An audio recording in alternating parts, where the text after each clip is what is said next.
नमस्कार साथियों। आज हम बिहार के जो है जितने भी नदी घाटी परियोजना है उसके बारे में चर्चा करने वाले हैं, जिसमें है जल प्रबंधन के उद्देश्य से जो है बिहार में 3 बहुउद्देशीय जो है परियोजना का निर्माण किया गया है।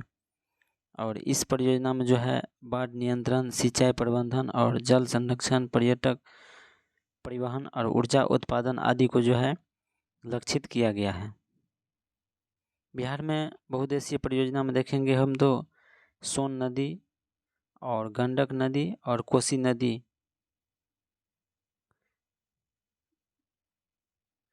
जिसमें सोन बहुउद्देशीय परियोजना में देखेंगे हम तो सोन नदी जो है परियोजना का निर्माण जो है 1874 ईस्वी में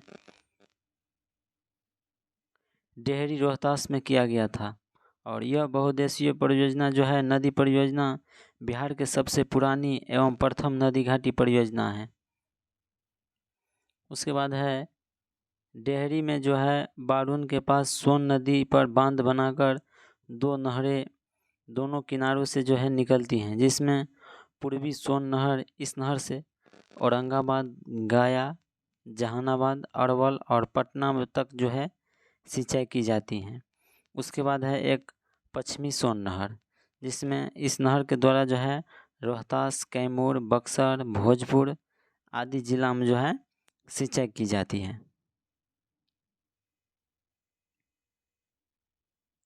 उसके बाद हम देखेंगे सोन नहर पर जो है 2 जल विद्युत केंद्र जो है बनाए गए हैं, जो कि डेहरी जल विद्युत केंद्र जो 6.6 मेगावाट आता था, बारून जल विद्युत केंद्र जो 3.3 मेगावाट स्थापित किए गए हैं। उसके बाद गंडक बहुउद्देशीय परियोजना में देखेंगे हम तो गंडक परियोजना जो है भारत एवं नेपाल की संयुक्त परियोजना है और इसका लाभ जो है बिहार और उत्तर प्रदेश एवं नेपाल को भी मिलता है। उसके बाद गंडक परियोजना के लिए जो है 1959 ईस्वी में नेपाल के साथ जो है समझौता हुआ था और इस परियोजना का कार्य जो है 1960 ईस्वी में प्रारंभ हुआ था। कब हुआ था प्रारंभ? 1960 ईस्वी में।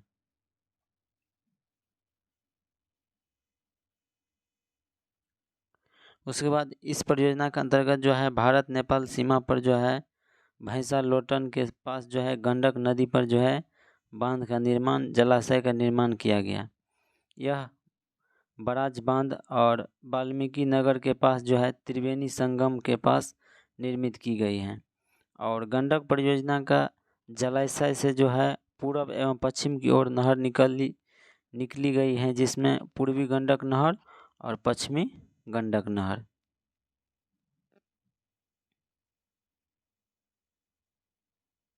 उसके बाद देखेंगे हम तो पूर्वी नहर के जो है 3 भागों में विभाजित किया गया है, जिसमें तिरहुत, त्रिवेणी और दोन नहर के नाम से जाना जाता है। तिरहुत, त्रिवेणी एवं दोन नहर से जो है पश्चिम चंपारण, पूर्वी चंपारण और मुजफ्फरपुर, वैशाली आदि जिला में जो है सिंचाई किए जाते हैं। उसके बाद हम पश्चिम नहर में देखेंगे जलाशय से जो है नेपाल से होकर निकलते हैं, जो नेपाल में सिंचाई के अतिरिक्त जो है इससे निकलने वाली जो है सहायक नहरों से जो है उत्तर प्रदेश में गोरखपुर, देवरिया एवं बिहार में जो है सिवान, सारण जो है सिंचाई होते हैं। उसके बाद इस परियोजना के तहत जो है पूर्वी नहर पर 15 मेगावाट का जल विद्युत केंद्र स्थापित किया गया और इसी प्रकार का विद्युत केंद्र पश्चिमी नहर पर भी बना है।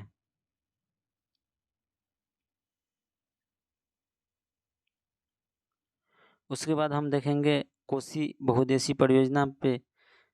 कोसी परियोजना जो है भारत एवं नेपाल के संयुक्त परियोजना है और इस परियोजना का जो है स्थापना 1953 ईस्वी में किया गया और यह परियोजना 1954 ईस्वी में जो है लागू हुआ गया। कब लागू हुआ? कोसी बहुउद्देशीय परियोजना जो है स्थापना 1953 ईस्वी में हुआ और यह परियोजना 1954 ईस्वी में लागू हो गया। कब हो गया लागू? 1954 ईस्वी में लागू हो गया। और इस परियोजना के तहत जो है हनुमान नगर जो है नागर बांध जो बनाकर नेपाल में जलाशय का निर्माण किया गया है और यह परियोजना 1965 ईस्वी से पूर्ण रूप से जो है तैयार हुआ। कोसी पर निर्मित जलाशय से जो है पूर्व एवं पश्चिम की ओर नहर का निर्माण किया गया है। पूर्वी कोसी नहर में जो है इसे अररिया, सुपौल एवं पूर्णिया आदि में जो है सिंचाई होते हैं, और पश्चिम कोसी नहर से जो है दरभंगा, मधुबनी, सुपौल एवं बेगूसराय आदि में सिंचाई किए जाते हैं। अब हम जलप्रपात जो है बिहार में जितने भी जलप्रपात है वो हम पढ़ने वाले हैं। जो है कि है जब नदी के ढाल में जो है अकस्मात के परिवर्तन आने से नदी जो है तीव्र वेग से जो है पहाड़ से नीचे गिरते हैं, उसे हम जलप्रपात कहते हैं। तो बिहार में प्रमुख जलप्रपात है जिसमें है ककोलत जलप्रपात। ककोलत जलप्रपात कहाँ है? वो है नवादा जिला में।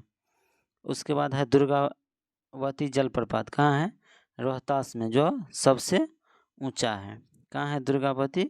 रोहतास में। उसके बाद है करमनासा जलप्रपात जो बक्सर में है। कहाँ है? बक्सर में। उसके बाद है धुआं कुंड जलप्रपात जो सासाराम रोहतास में है। उसके बाद है मझर कुंड जलप्रपात, ये भी सासाराम रोहतास में है। कहाँ है? सासाराम रोहतास में। उसके बाद है जियार कुंड जलप्रपात जो भोजपुर में है। उसके बाद है तेलहर जो है कुंड जलप्रपात, ये कैमूर में स्थित है। कहाँ है? कैमूर में है। उसके बाद है कांवर झील जो है वो कहाँ है? बेगूसराय जिला में है।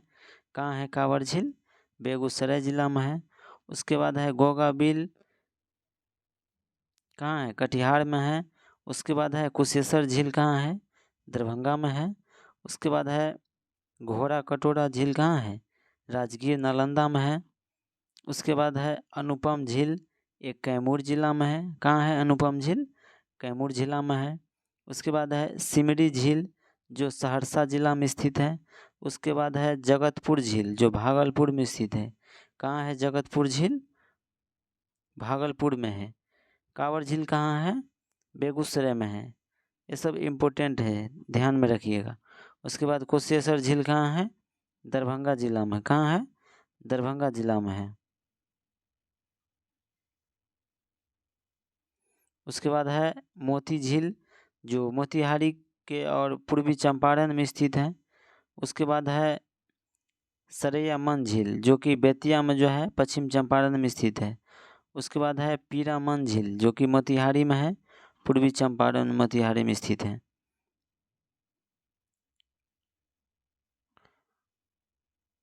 उसके बाद जो है बिहार के प्रमुख नहर देखेंगे हम, तो कौन नहर पे कौन नदी जो है और लभानपीठ क्षेत्र जो है कौन कौन जिला में पानी जाते हैं, जिसमें हम देखेंगे त्रिवेणी नहर जो है वो गंडक नदी पर बनाए गए हैं। उसके बाद तिरहुत नहर जो है ये भी गंडक नदी पर है, और दोन नहर जो है ये भी गंडक नदी पर है। लेकिन त्रिवेणी नहर से जो है गंडक नदी पर बनाए गए हैं, और तिरहुत नदी गंडक नदी पर है, और दोन नदी भी गंडक नदी पर है, जिससे पश्चिम चंपारण, पूर्वी चंपारण, मुजफ्फरपुर और वैशाली क्षेत्र में अच्छा फसल होते हैं। उसके बाद देखेंगे हम पूर्वी कोसी जो है कोसी नदी पर बनाया गया है, जिसमें अररिया, सुपौल और पूर्णिया आते हैं। और पश्चिमी कोसी में जो देखेंगे हम कोसी नदी पे बनाए गए हैं नहर, जिसमें दरभंगा, मधुबनी और सुपौल लाभान्वित क्षेत्र हैं। उसके बाद राजपुर देखेंगे हम कोसी नदी पर, जिसमें सहरसा, मधेपुरा और बेगूसराय आते हैं। उसके बाद पूर्वी सोन देखेंगे हम, तो सोन में जो है औरंगाबाद, जहानाबाद और पटना और गया और अरवल। उसके बाद पश्चिमी सोन में देखेंगे हम, तो सोन नदी में रोहतास, भोजपुर, कैमूर और बक्सर आएगा। अब हम जो है बिहार में प्रमुख गर्म कुंड के बारे में चर्चा करेंगे, जिसमें है कि राजगीर में ब्रह्मकुंड है जो कि बिहार का सबसे गर्म जल कुंड है। कौन है? ब्रह्मकुंड। उसके बाद है सप्तधारा है जो कि राजगीर में है। उसके बाद कौन है? मखदू कुंड जो है, मखदूम कुंड जो है ये भी राजगीर में है। उसके बाद है गोमुख कुंड है। उसके बाद सूरज कुंड है। उसके बाद नानक कुंड है, ये सब राजगीर में है। मुंगेर में देखेंगे हम तो लक्ष्मण कुंड है, रामेश्वर कुंड है, जन्म कुंड है, सिंगार ऋषि कुंड है और पंचतरण कुंड है। उसके बाद सीता कुंड है, ऋषि कुंड है, भीमा कुंड बांध है, उसके बाद भराड़ी कुंड है। ये सब कभी कहाँ है? मुंगेर में स्थित है।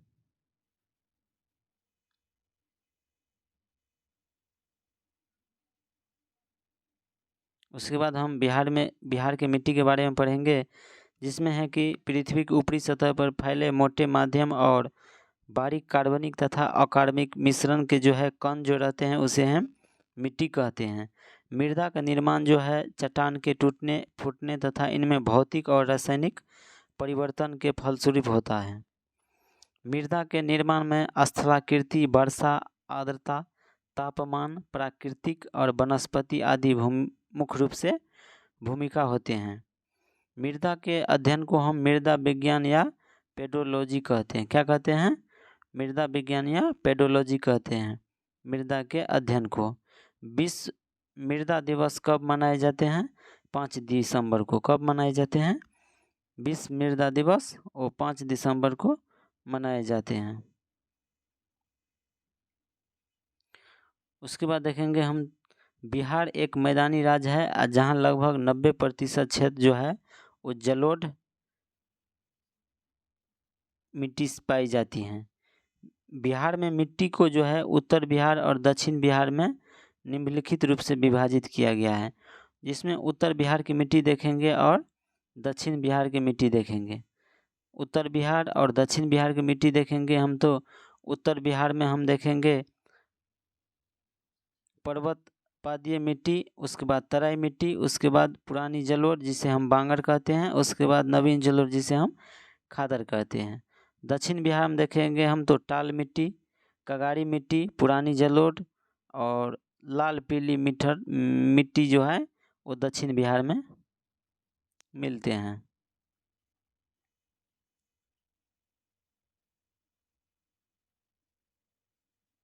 उसके बाद हम उत्तर बिहार की मिट्टी के बारे में चर्चा करेंगे। उत्तर बिहार की मिट्टी का निर्माण जो है वो हिमालय से निकलने वाली गंगा, गंडक, बूढ़ी गंडक, कोसी, महानंदा और उसकी सहायक नदी से हुआ है। उत्तर बिहार की मिट्टी को 4 उपवर्ग में बांटे गए हैं, जो कि पहला है पर्वत पादीय मिट्टी।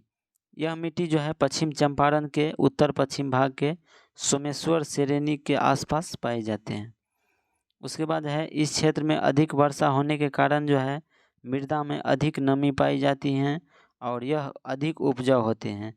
यह मृदा मुख्य रूप से जो है धान एवं गन्ने की जो है खेती अनुकूल होते हैं।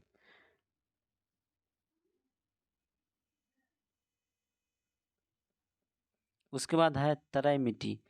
इस मिट्टी का विस्तार जो है बिहार के उत्तरी सीमा पर पश्चिम में चंपारण से लेकर जो है पूर्व में किशनगंज तक जो है 5 से 7 किलोमीटर चौड़ी पट्टी में है। इस मिट्टी में कहीं कहीं पर जो है कंकड़ और रेत की मात्रा अधिक पाई जाती है तथा कई जगह पर दलदली भूमि का भी विकास हुआ है। यह मिट्टी हल्के भूरे या पीले रंग का होती है। यह मिट्टी जो है धान, पटसन और गन्ने की खेती के लिए अनुकूल है। कौन मिट्टी? तराई मिट्टी। उसके बाद हम देखेंगे जलोढ़ मिट्टी, जो 2 प्रकार के होते हैं। पुरानी जलोढ़ मिट्टी को हम क्या कहते हैं? बांगर। क्या कहते हैं? बांगर।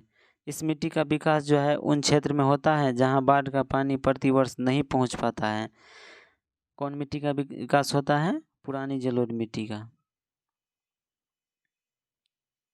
उसके बाद इस मिट्टी का विस्तार जो है मुख्य रूप से घाघर, गंडक, दोआब और बूढ़ी गंडक के पश्चिम भाग में हुआ है और इसका विस्तार पूर्णिया, सहरसा, दरभंगा, मुजफ्फरपुर आदि क्षेत्र में भी हुआ है। इस मृदा में जो है चूना और पोटास की अधिकता होती है तथा फास्फोरस एवं नाइट्रोजन की जो है कमी होती है। इसकी जो है प्रकृति क्षारीय होती है। इसमें मुख्य रूप से धान, गेहूँ, मक्का और तंबाकू, गन्ना उगाए जाते हैं। उसके बाद हम देखेंगे नवीन जलोढ़ मिट्टी, जिसे हम खादर कहते हैं। नदियों द्वारा जो है प्रतिवर्ष लाए गए अवसादों से जो है खादर मिट्टी का निर्माण होता है और इस मिट्टी का विस्तार जो है गंगा, गंडक, बूढ़ी गंडक, कोसी, महानंदा की निचली घाटी में हुआ है।